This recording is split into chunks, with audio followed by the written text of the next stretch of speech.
Are you looking for ways to strengthen your marriage? Would you like to raise children you enjoy being around? Do you long for a peaceful, orderly home that's a blessing to everyone who comes through its doors? Then you've come to the right place. I'm Jennifer Flanders, a Bible-believing, homeschooling mother to 12 and host of the Loving Life at Home podcast. Join me as we discover what God's Word has to say about marriage, motherhood, and minding the things that matter most. Hello, friend. Welcome to episode 49 of Loving Life at Home.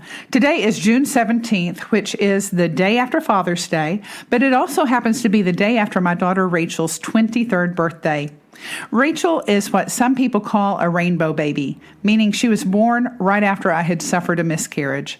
Since I sometimes hear from women asking for advice on dealing with or recovering from miscarriage, I wanted to share my thoughts and experience with this topic in hopes of encouraging others who may be dealing with the same kind of grief or loss.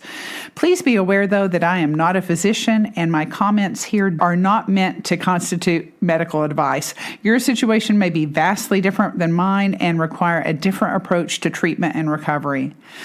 Now, as I've said before, God has blessed me with relatively easy pregnancies and smooth deliveries that result in big, strong, healthy babies. And those things have been true 12 times over now. But what I didn't tell you is the fact that my 8th pregnancy did not follow that pattern at all. Now, things seemed to be progressing normally. I didn't have any early bleeding like I did in my 3rd pregnancy. I had a lot of spotting for that pregnancy. Or even in my 4th pregnancy, I bled so much in that pregnancy, my doctor prepared me for the worst and scheduled a sonogram, which weren't routine back then, to see what was going on. But both of those times, the babies were fine. They were born full term and healthy, and both are now grown and have families of their own. Number 3 is a pediatric dentist, and number 4 is an anesthesia doctor, just like his dad. But I didn't have bleeding or spotting with the first trimester of my 8th pregnancy. The baby was growing. He had a strong, steady heartbeat. During some of my earlier pregnancies, my doctor had a hard time even locating the heartbeat, thanks to the fact that I have a retroflex uterus, which means it's curved backward in my abdomen rather than forward. That particular anatomy caused enough false alarms of suspected miscarriages and early office visits that we stopped even trying to listen to the heartbeat until later in my pregnancies. But for that 8th pregnancy, the heartbeat was present and it was ticking away normally. I could even feel those first flutters of movement from the little one that was growing inside me. In other words, for the first 16 to 17 weeks, my 8th pregnancy felt equally or more normal than all of the pregnancies preceding it. Then at 17 weeks, I woke up one night in a puddle of blood, and I delivered my lifeless little baby on the way to the bathroom. He was perfectly formed, a little boy about the size of my palm. I could count every tiny finger and toe.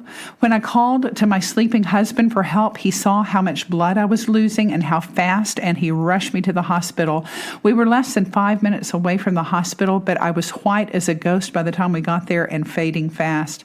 Yet, thanks to the mercy of God and the excellent care of my doctors, I survived. And God blessed us with another 5 easy pregnancies and full-term healthy births after that, starting with our sweet Rachel, whom we conceived the month following the loss of our precious little Joshua Adam.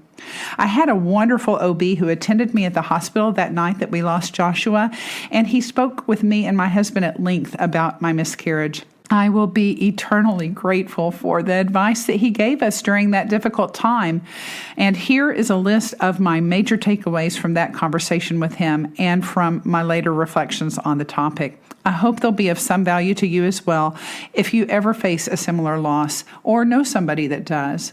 First, I'd say give yourself time to recover. As I mentioned before, I lost a serious amount of blood when I miscarried, and I had to be admitted to the hospital overnight. I also had to take extra iron supplements for several months following the miscarriage. It's okay to put your feet up for a while after you miscarry while you recover and regain your strength. Second, allow yourself time to grieve.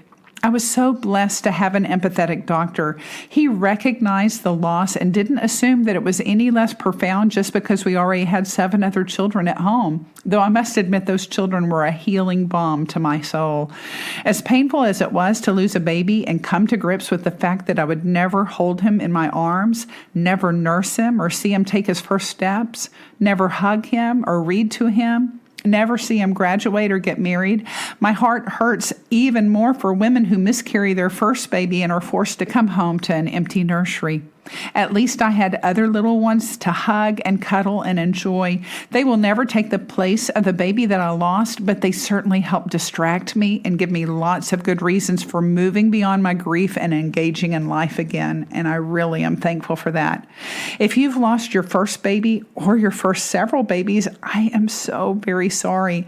Although you may not have the same kind of obvious built-in motivation for pressing on in the midst of your anguish as I did, I know lots of good reasons for doing so exist, and I pray that God will open your eyes to them and restore your joy as well.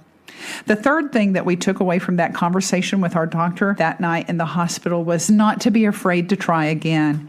Not only was our doctor solemn and empathetic, but he was simultaneously hopeful and encouraging. He told us in no uncertain terms that we should not let that miscarriage scare us out of trying again. If we wanted more children, he said he saw no reason that we shouldn't have more, which again, we already had 7 children. I don't think this is the medical advice left-leaning doctors would have given to a couple in our situation. But God, being rich in mercy, sent us an OB who gave us the exact words of reassurance we wanted and needed to hear. We asked the doctor if it were necessary to wait a number of weeks or months before conceiving again, and he told us that we could try again as soon as we felt like it. Now, that may not be true for everybody, and other ladies may have complicating health factors, but I was otherwise strong and accustomed to very easy pregnancies and smooth deliveries, so that was the advice my doctor gave me. And we did get pregnant again the very next month.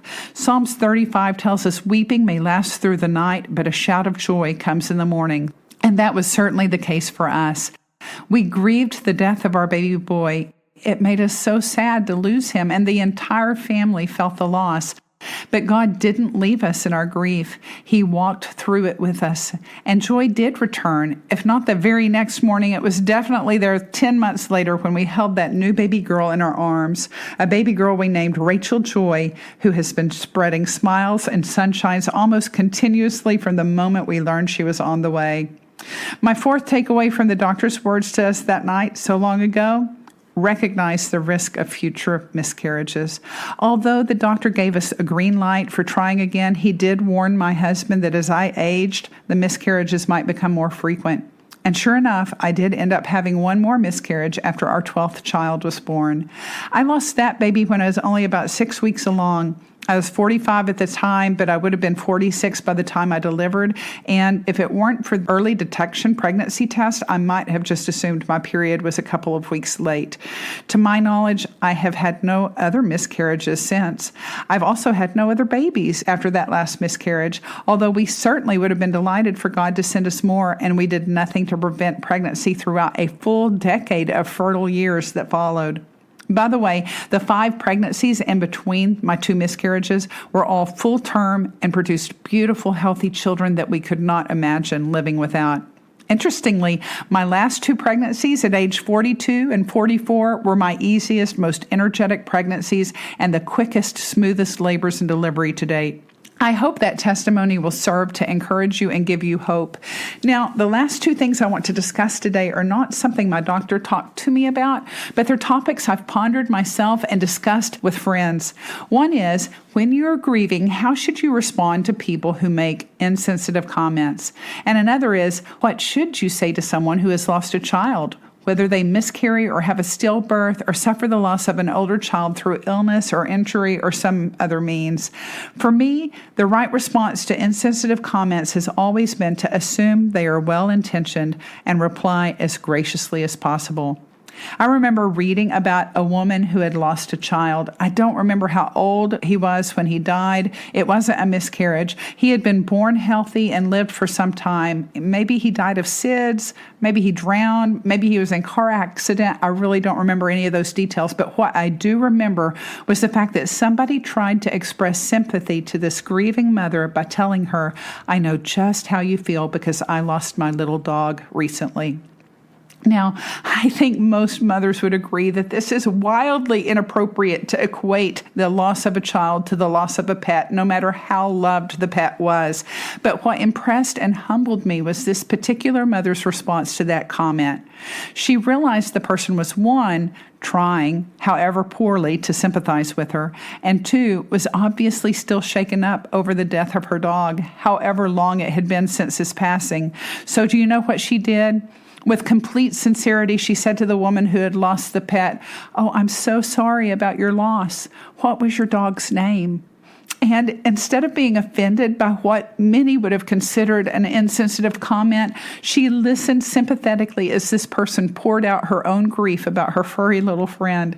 And I imagine both women benefited from her willingness to lay aside her own grief for a moment, to mourn with those who mourn and weep with those who weep. Now, you and I may not be able to respond that graciously when we are in the thick of processing our own pain, but nonetheless, that is my goal.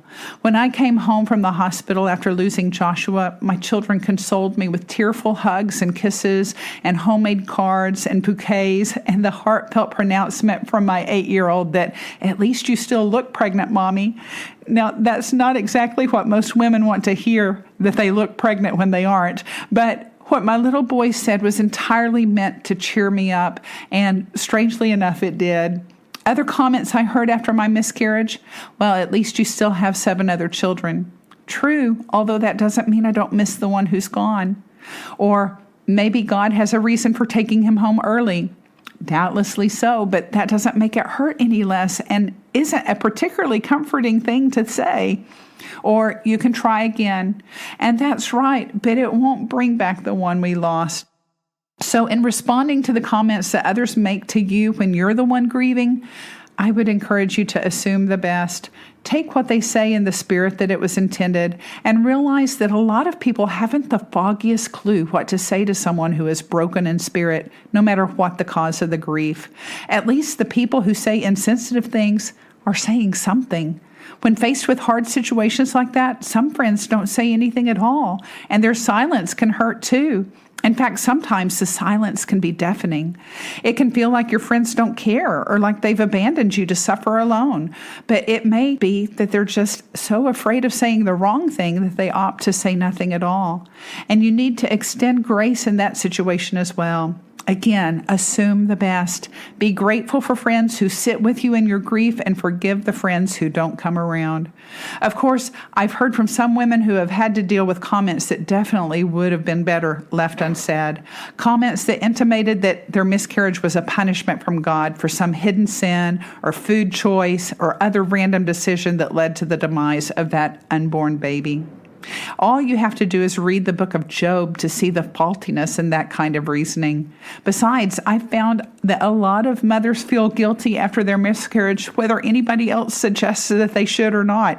Perhaps they regret that they weren't more excited about the pregnancy in the first place. Perhaps they dreaded the 9 months of morning sickness or other health problems that accompanied their previous pregnancies. Perhaps they weren't sure that they could afford another baby, and that knowledge makes them wonder if they were somehow to blame for what happened. If they don't already have children, they may wonder if God is deaf to their prayers for a baby, or if he doesn't love them or doesn't care about their grief, or maybe he's punishing them for some unknown reason, or they might wonder if mistakes they made when they were younger were coming back to haunt them. They may wonder if they will ever experience the joy of carrying a baby full term and delivering him safely. In my case, the thing that compounded my grief was the fact that we had gotten a new dog shortly before I miscarried, and the whole family voted to name him Jinx. We already had a dog named Lucky, another name I wasn't particularly fond of, and my husband and kids thought the name Jinx would go well with that one. I didn't like the name, but neither did I protest it. And while I know in my head now, as I knew then, that there is no logical connection between naming a dog and miscarrying a baby, I still felt guilty for not suggesting something better, or at least sharing my misgivings about the name Jinx. And honestly, if I had to do over again, I would have said something. Not because I believe doing so would have changed our outcome one iota, but just so there would never have even been that question in my mind, and to spare myself having to deal with the guilt I felt over that crazy coincidence. So if you found yourself struggling with such guilt feelings after your miscarriage, whether they have some basis in reality or are completely irrational, I'd encourage you to lay that burden fully at the foot of the cross. Realize what's done is done, and there's no way to go back and change it. If you have something to confess, then confess it and accept the forgiveness God freely offers. But you'll also need to forgive yourself. Learn whatever lessons you can from whatever attitudes or actions or inactions you're repenting of, and purpose to do better going forward. And lastly, if you ever find yourself in the position of needing to console a friend who's experienced a miscarriage, remember that it's okay to simply be present, to let them know how very sorry you are that they're going through this, to weep with those who weep and mourn with those who mourn, as Romans 12:15 tells us to do.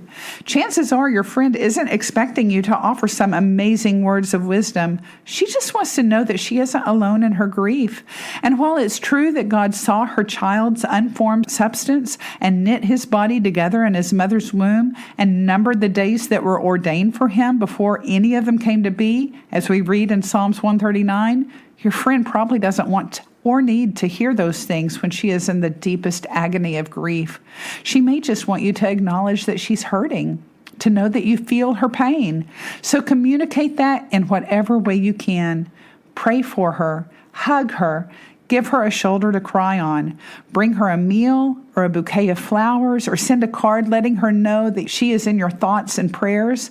Offer to babysit her older kids, or pick up her groceries, or scrub her bathrooms, and give her whatever time and space she and her family need to process their grief, while you earnestly carry them before the throne of God in prayer, asking Him to comfort their aching hearts, to make His presence known, to draw them close to Himself, and to grant them the peace that surpasses all understanding. Thanks so much for listening today. If you have a question you'd like to hear covered on this podcast, message me on Instagram at Flanders_family, or contact me through my website, lovinglifeathome.com. Before you go, if you've been encouraged by something you've heard on the show, do me a favor and forward the link to a friend, or head over to Loving Life at Home on Apple iTunes to subscribe and leave a written review of the show. Your doing so will help others find me so they can listen too. Until next time, I pray the Lord will bless your efforts to build a loving home life centered on Him.